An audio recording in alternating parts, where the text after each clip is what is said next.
আমাৰ যিহেতু ইয়াত কাজিৰঙাখন ওচৰতে, ইয়াত হাতী অনেক উপদ্ৰৱ চলি আছে। ৰাইজে কেঁচা ধান কাটিবলগীয়া হৈছে। ফৰেষ্ট ডিপাৰ্টমেণ্টটো আহে, কিন্তু ইয়ালৈ নাহে। কিন্তু তেওঁলোকৰ যিটো কাজিৰঙাৰ মানে যিটো ৰাস্তা, মেইন ৰাস্তা, সেই ৰাস্তাতে সিহঁতি খৰখন দি গুচি যায়। কিন্তু হাতী তাৰ মাজতে পলাই আহি আমাৰ এই ৰাইজৰ ধান খাই নানান অত্যাচাৰ কৰি আছে। ৰাইজে উপায় নাপায় কেঁচা ধানকে কাটিবলৈ বাধ্য হৈছে।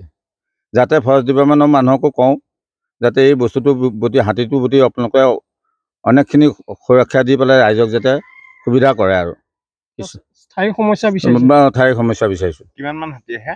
হাতী সন্ধিয়া হ'লে যে যেনে যায়, ইফালে যায় 15টা, ইফালে যায় 10টা, ইফালে 5টা, কিছুমানে অকলেও আহে। ৰাইজে যিবিলাক মানুহ কমকৈ আহে সেইবিলাক জেগাততো হাতী খেদিবলৈ মানুহ যাবলৈ সাধ্য নাই। বিদ্যুতৰ তাৰ ব্যৱস্থা কৰা আছে নাই? বিদ্যুতৰ তাৰ কৰিছে যদিও এইবিলাক মানে হাতীয়ে নামানে। সেইটো কানেকশ্যন কৰিছে নে কি কৰিছে এইটো নাজানো, তাৰ লগাই থৈছে। কিন্তু হাতীয়ে কিন্তু সেইটো মানে গমেই নাপায়। তেতিয়া যদি কানেকশ্যন নায়ে দিয়ে, তেতিয়াহ'লে তাঁৰডাল লগাই থ'লেতো কোনো কামত নিদিয়ে। অকল তাঁৰডাল লাগিলেই নহ'ব নহয়, তাত কানেকশ্যনটো দিছে নাই। কিন্তু তাৰ যদি কানেকশ্যনেই দিছে, তেতিয়াহ'লেতো হাতীটো আহিব নোৱাৰিলে হয়। তেতিয়া হাতীটো ডেইলি আহিছে, বেলি দিব লগে লগে হাতী আহি পাই যায়। আপোনাক কি মিছা কথা একো এইবিলাকতো আমাৰ ইয়াত দিয়া নাই। সিফালে মানুহক যিটো দিছে নাজানো, আমাক ইয়াত হ'লে কাকো দিয়া নাই। ধানৰ বাদে অন্য খেতিও নষ্ট হৈছে। অন্য মানে কোনো খেতিয়ে কৰিব নোৱাৰে। কোনো খেতিয়ে এতিয়া ইয়াত কৰি মানে ঘৰ দুৱাৰ ভাঙি দিছে, কল বন চব ভাঙি মানুহ ৰাতি শুব নোৱাৰে, খৰাং হৈ থাকিবলগীয়া হয়।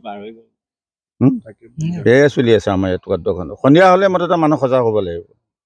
আৰু লাইনটোতো গ'লেতো আৰু মানুহ আৰু থাকিবলৈ অসুবিধা হ'ব পাৰে। লাইনটো থাকিলে অকণমান সাৰ এটা থাকে আৰু পোহৰত কিছু বস্তু দেখা পায়। সেইটোকে কয় আমি আৰু